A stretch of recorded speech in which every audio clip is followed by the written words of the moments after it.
it's not happening overnight, and as a 45-year-old man, almost 45, not quite, I think I'm doing okay. I think I'm moving forward at least. Look, you don't want to see my knees. So in this video, I want to share my personal experience about being let down by my endocrinologist. I was dismissed by my endocrinologist. Pretty much I was fired. In this video, I want to share my personal experience of being let down by my endocrinologist and the frustration I encountered while seeking better care for my LDL cholesterol. A high LDL cholesterol, 438. Despite my hopes of finding an endocrinologist who understood hyperresponders and the benefits of a low-carb diet, I was disappointed when all I received was a prescription for a statin, which I did not take. Thought I would change up my morning routine and come outside to get a walk in, maybe some running. Probably just do some push-ups and skip the weight machine today. I'm on my 6th week of 5 days a week working out. I think I skipped one day this whole time, and yeah, I'm ready for a break. I can feel my body is like getting tired, but that's why I'm doing it. Trying to push my body to get healthier and stronger than ever before.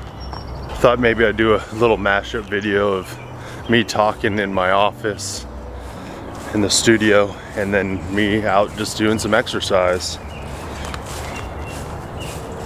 I'm still frustrated with the medical system. I know a lot of people are. And there's still part of me that gets, doesn't want to bash the medical system, because I've actually had good medical help when it came to like surgery, and we've had 8 kids and been through some intense situations at the hospitals. But when it comes to like practicing medicine to try to make people healthy, yeah, I just got a bitter taste in my mouth.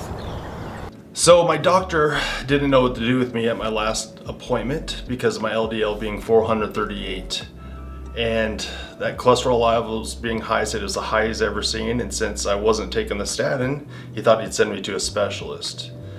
And I was actually quite hopeful that I might be able to get some better care or find an endocrinologist that knew about hyperresponders or low-carb diets, but nope, that was not the case. The only way that he could help me actually was put me on a statin, is what he said. Okay. So if somebody get to testing, go and get tested. There's no problem for me. Okay. But ultimately, you have to be on some medicine. So, I mean, my only option is a statin drug, or like a PK9, Yeah, K9 inhibitor, or whatever it is. they could do with this, but for them to approve, they have to show them statin doesn't work.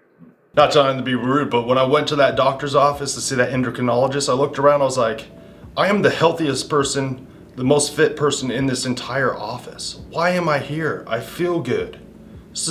I feel pretty good most of the time. And this is probably the best shape I've been in my entire life. So what I did is I took charge of my health and became my own advocate by going on a carnivore diet. And the results have been amazing. But I have this one issue, high LDL cholesterol. It's not really even an issue, but I was trying to do my due diligence in learning and researching. So I asked this doctor to do a particle test to see if the LDL was the big, fluffy, undamaged kind or the damaged kind. And so my guess is, since I'm not eating sugar, I would be fine, and was hoping that the doctor might learn something. But nope, that didn't happen. I was told that they could not find the test that I was looking for and that I should try another doctor. Essentially, I was fired by the endocrinologist. They couldn't help me.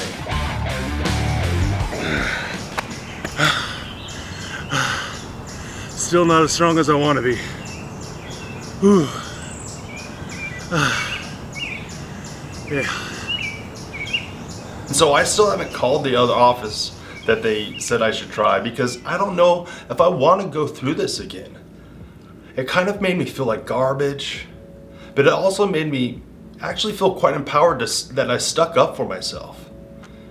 Part of me is like, maybe this is my mission to educate a doctor, if I can, about a low-carb diet, or have this experience so that I can help someone who finds himself in a similar position trying to find answers from a doctor, but their only option for them is to put them on medication. There's people out there who want to be healthy, but we have a medical system that's just pushing pills, not health. And people have told me over and over, stop going to the doctor if you're not sick. And I understand, I'm not sick. I get it. I literally had a dream the other night where I was arguing with my doctor about my cholesterol for some reason, obviously on my mind. And I was like, I'm healthier than you are. And I left the office. So what is a regular person to do when the medical system is failing you? Their only option for you is drugs. I would say, like I always say, be your biggest advocate. I would say take control of your health. And obviously I'm a big proponent of a carnivore diet or a low carb diet, especially for you to get a hold of the reins and control where you're headed, because a lot of us are just out of control and we realize it, or some of us don't realize it.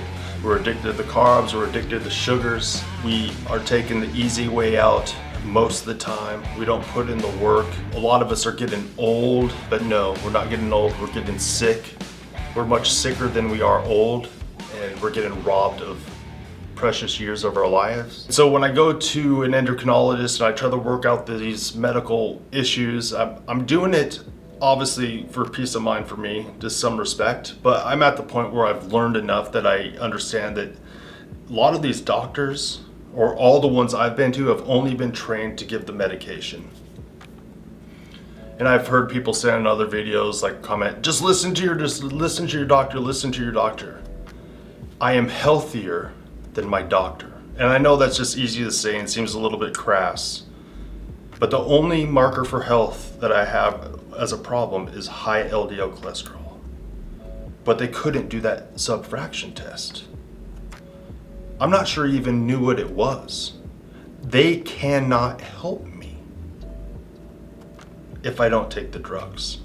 So I have to help myself. This all being said, that you're the one that's gonna have to help you. You're the one that's gonna have to help you.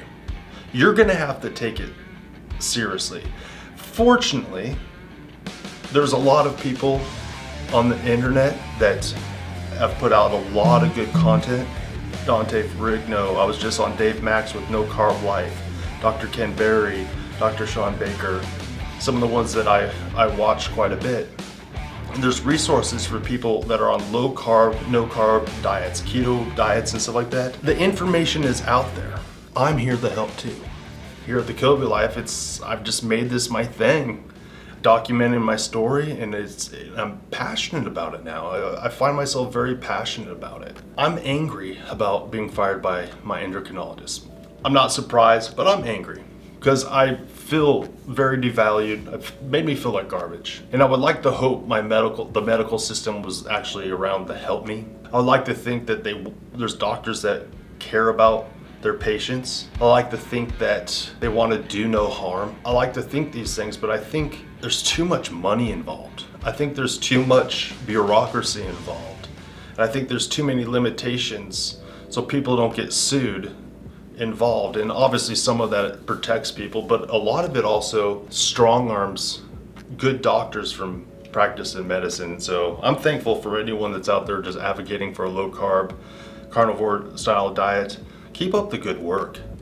If you're on a diet and your life is being changed, let us know down in the comments, because there's a lot of us.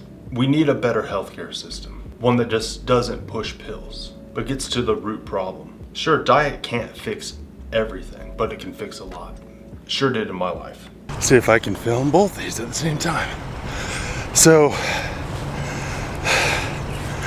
I feel like my workout today has been lighter than I usually do in the house, but I also feel like it was heavier because I was pushing it. I mean, it's way harder to run outside than it is on a treadmill. So I was having to do a lot more sprinting, just getting my heart rate up and then relaxing, and did those push-ups. And my arms are burning like crazy from those push-ups for some reason. But I was thinking, man, I really had a good opportunity this morning to give up. I need to go into work early. I'm like, man, I'm running out of time. But I I had wanted to film stuff this morning in my workout, and then I forgot that I had to go to work early. So that's when, you know, I have a decision to make. What should I do? And I decided, because of time, that I was gonna get a workout in. I didn't care if I walked the whole time. I didn't care if I ran the whole time. I didn't care if I did push-ups or not.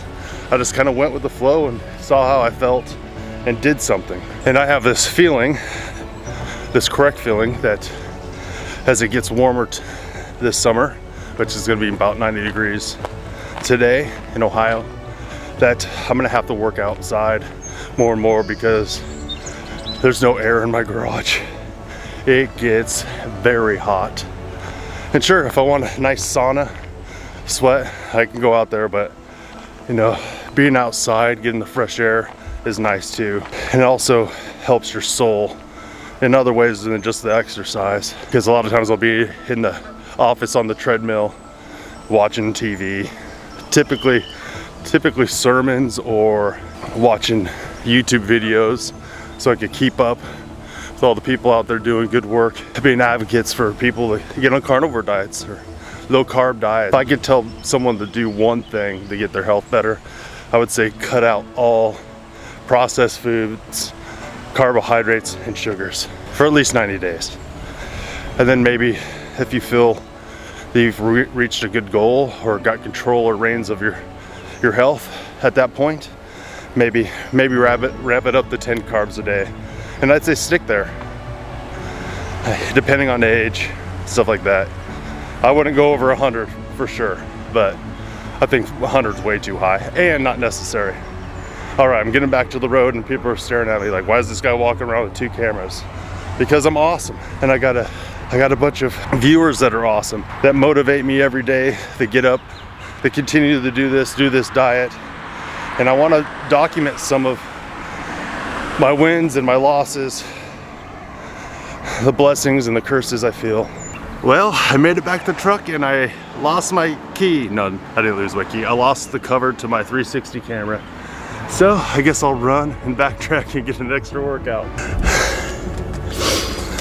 All right, well, that was a good way, a good impractical way to add almost a mile onto your run. Yeah, 4,000 steps. I'm not sure what that is. I don't have my phone with me. But I got 4,000 steps in today that I could have not done. I could have had 40 getting ready for work. I've had a lot of people say, you know, you must work out a lot. You must work out a lot. I'm working out a lot more these days. But I don't work out a lot. I only try to do 1.5 miles of running every day, or walking if I really am not feeling it, which has only been a few times with the walking. That being said, I do a lot of walking in my running, and I mean, I got a lot of cardio to work on, but it's getting better over time, and it's not happening overnight. And as a 45-year-old man, almost 45, not quite, I think I'm doing okay. I think I'm moving forward at least. My brother-in-law is actually running a 100-mile race this weekend, and he is 1 year older than me. Good for you, buddy. I don't see myself doing 100-mile races. I feel like raising 8 kids is like a 100-mile race every single day. Sure, diet can't fix everything, but it can fix a lot. Sure did in my life. All right, thank you everyone that watches these Kilby Live videos. If I earned your subscription today, make sure I get it. Hit that like button and share this video if you feel so inclined.